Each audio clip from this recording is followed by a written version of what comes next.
আমরা চা বাগান শ্রমিকদের জমির অধিকার প্রদানের অঙ্গীকার করেছিলাম, তার প্রয়োজনীয় পলিসি প্রণয়ন সম্পূর্ণ করেছি।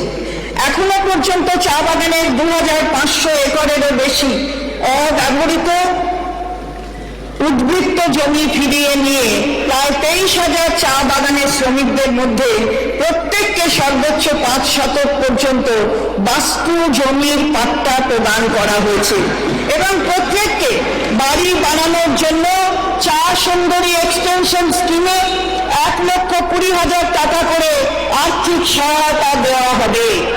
তাছাড়া এখনো পর্যন্ত চা সুন্দরী স্কিমে আলিপুর ও জলপাইগুড়ি জেলায় 17টি জায়গায় 4,022টি বাড়ি নির্মাণের অনুমোদন দেওয়া হয়েছে এবং 1,178টি বাড়ির নির্মাণ কাজ সম্পূর্ণ হয়েছে।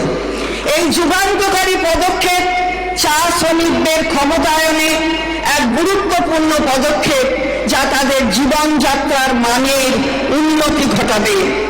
রাজ্যের বা দেশের বাইরে কাজ করা পরিযায়ী শ্রমিকদের কল্যাণ নিশ্চিত করতে এবং তাদের প্রাপ্য সুযোগ সুবিধা রক্ষা করে জীবনযাত্রার মান উন্নয়নের উদ্দেশ্যে রাজ্য সরকার West Bengal migrant workers welfare scheme 2023 চালু করেছে। রাজ্যব্যাপী দুয়ারে সরকার ক্যাম্পগুলির সক্রিয় উদ্যোগে কর্মসাথী পরিযায়ী শ্রমিক পোর্টালের মাধ্যমে প্রায় 28 লক্ষ পরিযায়ী শ্রমিক নথিভুক্ত হয়েছে।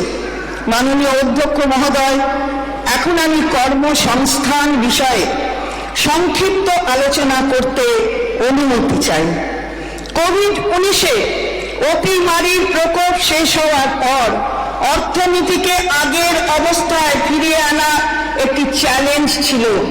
রাজ্য সরকারের নিরলস প্রচেষ্টার ক্ষুদ্র মাঝারি শিল্পে উৎপাদন ও পরিষেবা উভয়ই শক্তিশালী হয়েছে।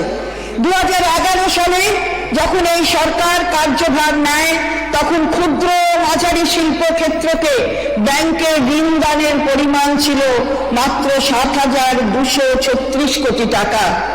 আপনারা জেনে খুশি হবেন যে রাজ্য সরকারের বিভিন্ন সক্রিয় উদ্যোগের জন্য ক্ষুদ্র ও মাঝারি শিল্প ক্ষেত্রে ব্যাংকের ঋণ দানের পরিমাণ গত 12 বছরে 17 গুণ বেড়ে 2022-23 অর্থবর্ষে নভেম্বর পর্যন্ত 1,27,000 কোটি টাকা হয়েছে। আমরা আশা করছি 2023-24 অর্থবর্ষে এই ঋণের পরিমাণ 1,45,000 কোটি টাকা হবে। ক্ষুদ্র মাঝারি শিল্প ক্ষেত্রে কাঙ্ক্ষিত বৃদ্ধির হার অব্যাহত রাখতে রাজ্য সরকার পশ্চিমবঙ্গ ভবিষ্যৎ ক্রেডিট কার্ড স্কিম চালু করেছে, যার মাধ্যমে 2 লক্ষ স্বনিযুক্ত যুব উদ্যোগীদের বছরে 2 লক্ষ করে টাকা দেওয়া হবে। এছাড়াও প্রতিটি গ্রাম এবং ব্লক স্তরে ক্ষুদ্র ও মাঝারি উদ্যোগীদের উৎসাহ দিতে রাজ্য সরকার শিল্পের সমাধান নামে একটি অনন্য প্রকল্প চালু করেছে। সাম্প্রতিক কালে রপ্তানির সম্ভাবনা বৃদ্ধির উদ্দেশ্যে রাজ্য সরকার West Bengal export promotion policy 2023 সমেত এক গুচ্ছ কর্মসূচি হাতে নিয়েছে।